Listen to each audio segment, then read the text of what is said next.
Crazy. AllBall was there though at the game. Oh man, listen, man. The city showed out. It was packed. The crowd was beautiful. Like I said, it was always a great environment. That new garden is beautiful, man. And like I said, you know, the support was there, but I ain't gonna lie, the third quarter on, it was dead, man, because we couldn't do nothing. But Klay Thompson got a lot of love. I don't know if it's because of that picture he posted saying he loved New York, knowing his contract coming up. And I'm pretty sure I met a guy from Golden State and we was talking. And, you know, when I asked him, would y'all sign? Are y'all going to sign him to the max? The guy was like, no, I don't think so. Right, he's gone. And I think a perfect landing spot, my opinion, is New York Knicks. I'm sorry. People can say what they want to say. He's still legit. Give him the benefit of the doubt like everybody else. Mentally, he's not there.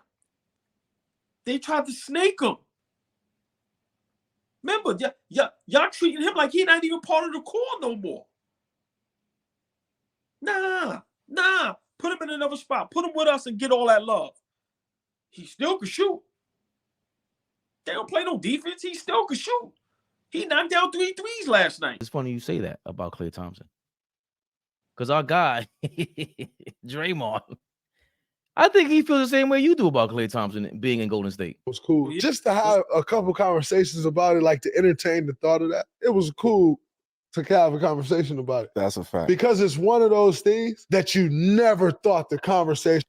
So they're talking about LeBron and Steph Curry actually teaming up and going to Golden State, the trade negotiations, and in the conversation during the trade deadline. So this was him basically talking about when it came out that they tried to go for LeBron James. Right. Okay. Right. And he's confirming that, and him and Carmelo and Mero on the 7 p.m. podcast, they go over what was going through Draymond's mind. Like, you never fathomed that the conversation would ever even happen. I feel like I was living in Twilight. Like, wait, what are we talking about? Right.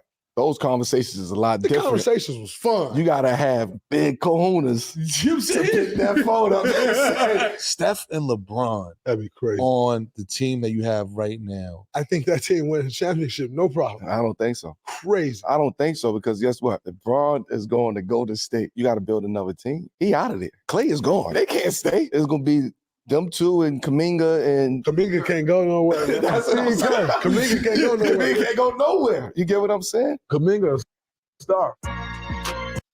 Ho. Go. Hold up. How much trouble would it take you to go back that little bit? Deadline was cool. Just to have a couple conversations about it.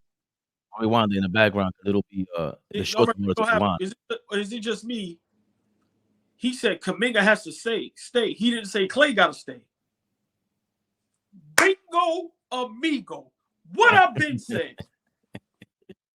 Yo, can you give me my props? Because ain't nobody else gonna do it but us. What I've been saying. They snaking my man. That's why he having a terrible season. You know what that is? Bro, I was here. I'm the core of the three. And y'all picking commit. Remember, y'all already, the players that they starting over him is horrendous. I don't care what type of slump he in. You do not put him on a bench for a guy that we don't know their name. That's probably my height. Are you kidding me? Then, look, I'm so aggravated, it's triggering my allergies and my sinuses. Draymond Green just basically said, Klay Thompson, you out of here. Simple. Oh, no, we ain't giving him Kuminga.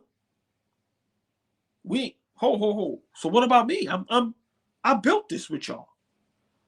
Remember, if we get pieces of the pie, Draymond, Curry, Klay, Steph get 25% apiece. I don't think nobody gets more than the other.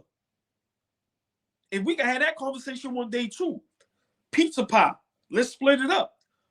Kerr, however people want to feel about it, whether he overrated or underrated, that's a whole nother argument. But for him to come in and make those adjustments, tell Iguodala come off the bench, he did do a great coaching job. Curry, it's no argument, Curry. But what Klay did during those championships on the defensive end and being a threat to the point where you couldn't double team nobody. And then Draymond early in his career being still explosive, athletic, a better defender. And y'all gonna do that to me? And you gonna say Kuminga star, he can't. Wow. I've been told y'all that was real. In my opinion, allegedly, LeBron made that call. And you know what the Lakers did? They had the guts, which I've been saying they should have had the guts. Go ahead, LeBron. Go ahead. You unhappy? Go ahead. And you know what happened? Nothing. Nobody wants your ass. Cut the jokes. Cut the jokes. I said in the beginning of the season, when the Lakers beat bad teams, everybody's going to go crazy. When LeBron have these great games, let's remember there's no defense. Let's remember that. Now, him beating the Clippers, I give you props. Coming back down from 21, they didn't have Paul George. But I give you that. But I said in the beginning of the season, the Lakers, listen, if there's no play-in, the Lakers not even in playoffs last season and this season. What are we talking about? Come on, man, miss me with that. But Golden State, y'all wrong for that. And it goes to show you that was real when Steph Curry tried to give Klay Thompson a 5 and Klay ignored him and walked by him because y'all tried to snake me. And now it's rumblings. Y'all, the future's Kuminga. It's not me with the splash, brother.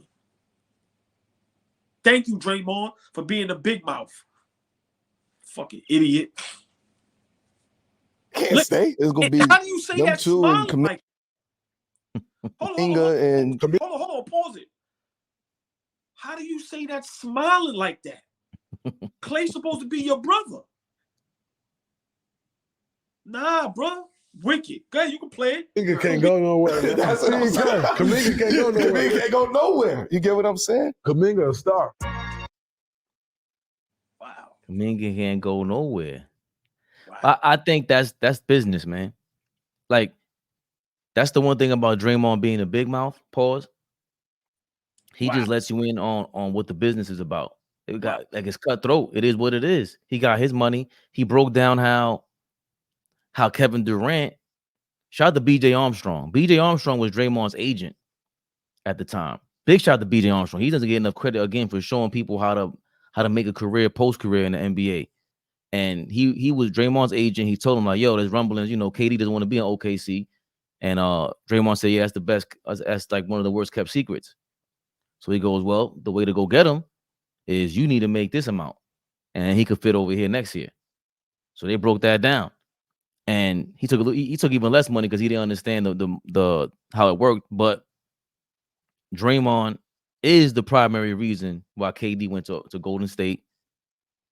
So when you say they owe him, like when we think about the things that he did, you said Draymond is the prime reason that KD went to Golden State? Yeah, I disagree. It wasn't just the phone call. It wasn't just the phone call. It was the fact that he took less money and he mapped it out with B.J. Armstrong, and probably the phone calls took place or whatever the case may be. But remember, he could have forced more money, and he didn't. Let me explain something to you. At that time, to get Kevin Durant, Draymond Green, they have no choice but to take less money. No. His deal wasn't in place until he re-signed the year before. Right. It wasn't like he wasn't re-signing the same season that KD was available. He mapped it out with B.J. Armstrong a year prior. Right. Okay. So he's a part of that. No, but let's not forget they had to do that because they knew they was gonna have to get a piece because they wasn't gonna beat LeBron and Kyrie and the Cleveland Cavaliers. Right. He said that's what put the nail in the coffin. We did all that, and we went 73-9, and we lost. We need him now. The words, we need him now. You didn't need Kevin Durant. Merrill even asked him, hold on, was there a list? Was there KD's number one, but what was your second, third, and fourth option? He goes, there was no second, third, fourth option. So I say all that to say, when we break down, because we're always trying to understand, yo, bro, what do you have over Golden State? Act like your game is your game. We get it. You mean this much. I don't think they win without you, but it's not like you're irreplaceable. It's like you're irreplaceable, not on Steph level, not on Klay Thompson game 6 level. I think these are part of the conversations that he has with the Golden State Warriors to even put him in this position. So when he says, Kuminga's a star. He's staying here. The business is what the business is. If Klay could have got more money, if Klay wants to stay, he's probably have to sign for like 6 years, 60 million or something like that. You know what I mean? Like 10 years, 100 million. So let me ask you a question. With Kuminga there, do they win if Klay doesn't play well? Do they have a chance to win a championship this season? No. But that's my point. I just don't like how they did this. I don't like how Draymond Green said that. Like I said, Klay's supposed to be y'all brother. He was there from the beginning, played a vital part. Like I said, I think they all was just as important as one another. I don't think nobody, just like people say they couldn't win without Draymond, okay, but they couldn't have won without Klay or Steph neither. You take any of those guys off in that run, the one that I think they could have won without is Draymond. That's just me. People could disagree or agree. But what Klay Thompson was doing, to just forget about that and now say that, wow, I could have, listen, I love Klay's style, man. And I could just imagine his mindset. I can't wait for this season to be over. Get me out of here. Get me out of here. He needs to go to a contender where they missing that one piece, and he needs the max. He deserves the max. I'm sorry. I'm giving him 40-something a year. Why not? That's a great point. That's a great point. Like Ace Boogie saying, Klay is transitioning into his Miami Heat Ray Allen role. But Great to your point, is remember there's the wrestling aspect to it. The way Ray Allen left, remember he couldn't even high five Kevin Durant when he got back to Boston. They gave him the cold shoulder because the way he left, they're like, yo, Paul Pierce is saying, bro, you over here shopping for houses in Miami, and we're playing a 7-game series against them in the playoffs. What? And you went. So with Klay Thompson, this is a little bit different. It feels like the team backstabbed you. And now imagine if he goes, I'm going to the Lakers, or I'm going to Sacramento. I'm going to a Western Conference team to make sure I put you guys out, not Eastern Conference. I'm going to see you guys. Right. Well, look, the Clippers, like you said, remember the organization, but forget that his brothers backstabbed him. You got to remember, these players talk about the owners and everything else. And what they always say, it's a brotherhood. His brothers backstabbed him. Come on, bro. And then what Draymond just did on there, bro, that dude is dangerous, bro. He shows no remorse, no love. He talked too much. He don't know it all. Bro. You don't do that. Not the Klay. I'm sorry. You don't do that to a Splash brother. What Draymond? This Draymond? He would never do that. He would never do such a thing. Look, come on, man. Look, the person I was sent to say, you think that was on purpose? You know what I said, right? Yeah. What do you think? Oh, bro. He looked at him. His face and everything. Yo, not this guy. Bro. He would never backstab you. He would never do such a thing. Yo, listen, I love when when people are honest, man. I don't think he's not being himself. I suggest everybody go watch the Carmelo 7 p.m. Brooklyn podcast with Draymond. It was him just admitting a whole bunch of stuff too, just the way the game works. How when he came to the league a certain way, Carmelo cursing the referee out. He feels like this is where I come from, and everyone else looks crazy for not cursing him out.